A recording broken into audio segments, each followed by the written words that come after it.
Bonjour et bienvenue dans l'entretien de France 24. On en parle souvent peu, de manière globale. La chrétienté d'Orient est aujourd'hui au cœur de cette émission. Ces hommes et ces femmes représentaient près d'un quart de la population du Moyen-Orient au début du XXe siècle. Ils ont été balayés par les tumultes de la modernité, la fin de l'Empire ottoman et le génocide arménien en 1915, les nationalismes arabes qui suivent la décolonisation, la guerre du Liban, la montée d'un islam politique et extrémiste. L'exode devient alors leur sauvegarde, qu'ils se fassent pour des raisons politiques ou économiques, et ce XXIe siècle questionne sur la capacité d'existence de cette chrétienté.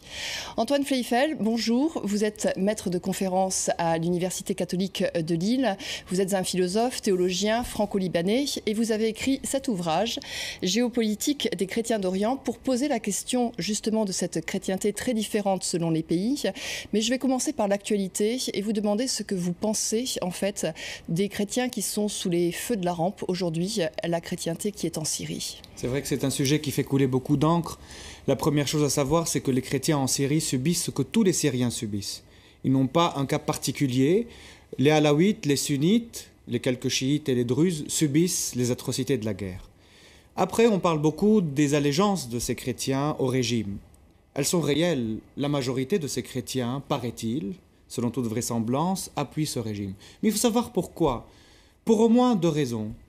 Premièrement, ces chrétiens ont toujours bien vécu sous ce régime, qui les a protégés. Ils ont pu avoir une liberté de culte, une liberté culturelle, économique.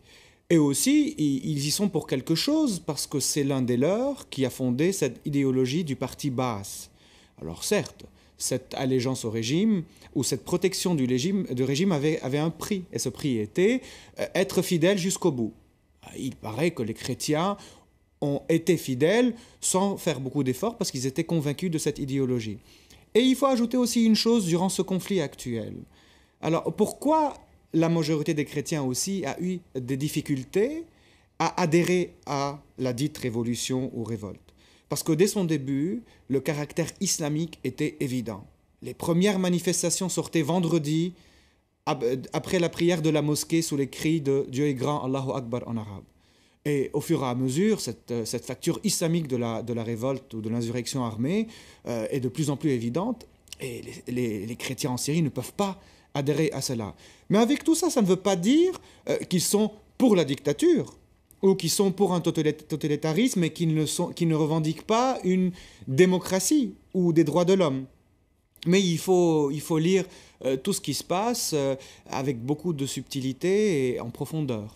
Alors justement, cette chrétienté en Syrie, vous l'avez expliqué, elle a bénéficié en fait d'un régime qui certes était autoritaire, mais se voulait laïque, c'est-à-dire qu'il met le pays avant toute chose, avant toute religion.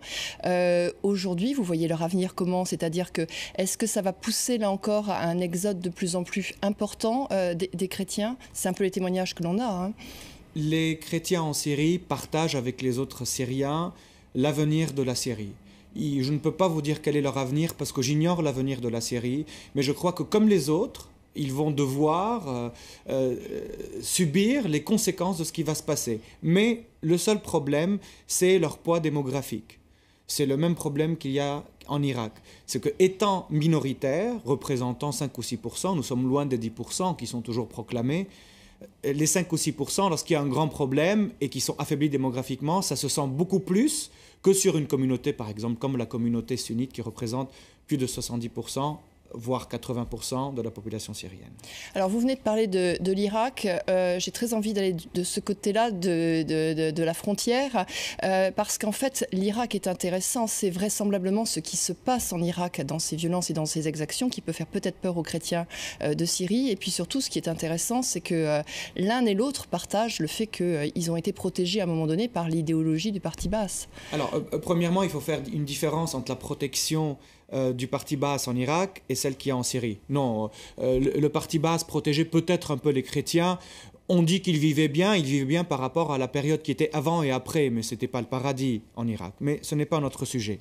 Depuis 2003, les Syriens chrétiens voient ce flot d'immigrés irakiens, chrétiens, qui venaient, qui passaient la frontière, qui s'installaient en Syrie J'ai un évêque ami qui me témoignait de ces églises qui étaient de rechefs remplis de croyants pieux qui venaient d'Irak.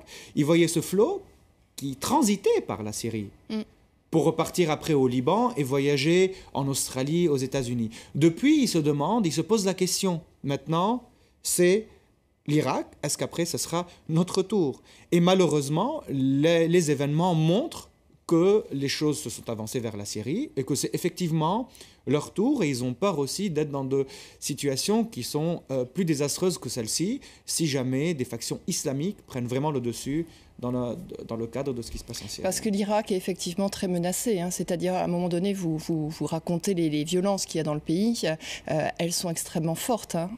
Elles sont extrêmement fortes, et les chrétiens sont ceux qui subissent le moins ces violences.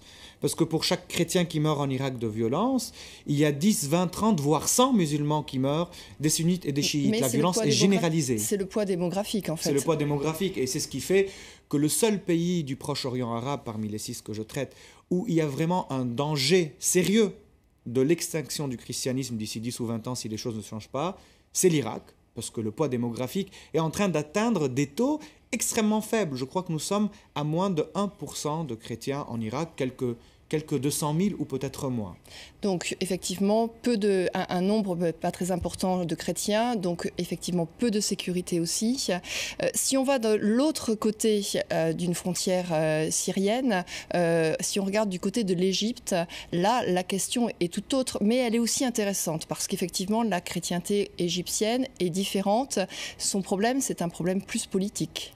Le problème des chrétiens d'Égypte est un problème qui a commencé dans l'époque moderne avec Nasser. C'est que depuis les années 50, les Coptes vivent un statut de sous-citoyenneté. Certains souhaitent dire dimitude, je préfère dire sous-citoyenneté. Ils sont des citoyens de second degré, ils ne sont pas égaux dans leur pays avec les musulmans. C'est le problème principal. Et c'est là qu'il faut régler les choses. Et c'est pour cela que dans cette révolution égyptienne, on cherche toujours à parler de la citoyenneté. Et le combat principal des chrétiens en Égypte, c'est celui de la citoyenneté. Et avec eux, il n'y a pas de danger de disparition. N'oublions pas qu'en Égypte, il y a 6 ou 7 millions de chrétiens, ce n'est pas du jour au lendemain qu'ils vont disparaître. Nous sommes devant une problématique démographique qui n'a rien à voir avec celle de l'Irak. C'est pour ça qu'il faut être très prudent en parlant des chrétiens d'Orient, parce qu'on ne peut pas parler d'eux comme étant un seul groupe, comme étant une seule réalité. Il faut voir vraiment pays par pays et parfois région par région, parce qu'en Irak, les chrétiens qui sont à Bagdad subissent une situation qui n'a rien à voir avec celle des chrétiens qui sont au Kurdistan, qui vivent plutôt bien.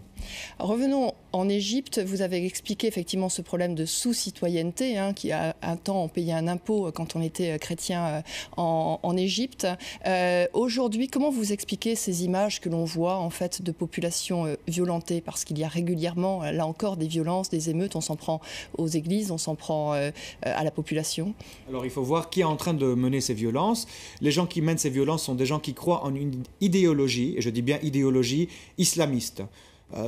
Il ne résume certainement pas l'islam, c'est une faction extrémiste de l'islam qui refuse l'autre, qui refuse l'altérité. Et étant donné que les Coptes en Égypte sont une communauté qui n'a pas d'armes, qui n'a pas de puissance militaire ou politique pour se défendre, eh bien, ils s'en prennent aux plus faibles qu'ils supposent être les alliés de ce nouveau régime qui existe maintenant en Égypte.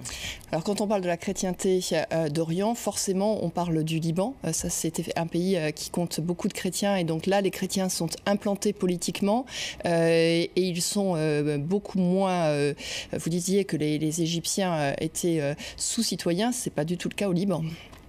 Déjà, il n'y a pas de citoyenneté au Liban parce que nous sommes dans un pays où il y a un régime confessionnel. Et ce sont les confessions qui ont des droits dans l'État, et chaque confession essaie d'avoir sa part de gouvernance dans l'État. Chrétiens et musulmans gouvernent à parité au Liban, avec des nuances, parfois qui sont du côté des chrétiens et d'autres fois du côté des musulmans, mais ce sont des détails historiques nous n'avons pas le temps de les évoquer, mais les chrétiens au Liban vivent bien par rapport à tous les autres pays. Il n'y a pas un danger immédiat sur leur avenir. Démographiquement, il y a une stabilisation de leur présence autour de 40%. Et ils sont représentés à parité avec les musulmans et dans le Parlement et dans le Conseil des ministres, avec un président qui est chrétien en plus, un Premier ministre qui est musulman, etc. Toutes les choses sont divisées de la sorte. Je commençais cet entretien en disant que le principal problème qu'a rencontré la chrétienté d'Orient et qu'elle rencontre aujourd'hui, c'est la question de l'exode, c'est la question effectivement du coup de la disparition des terres dont elle était issue. Beaucoup d'ouvrages ont été très négatifs par rapport à cela en parlant de disparition au XXIe siècle. Vous avez en fait la volonté d'avoir un tempérament autre sur cette question-là? Tout à fait. Je m'oppose à toutes ces thèses qui parlent de la disparition des chrétiens d'Orient. Je suis juste sérieusement inquiet pour les chrétiens en Irak, mais pour le reste, je crois que les chrétiens en Orient ne sont pas en train d'écrire leur dernier chapitre dans cette décennie ou dans la décennie qui vient.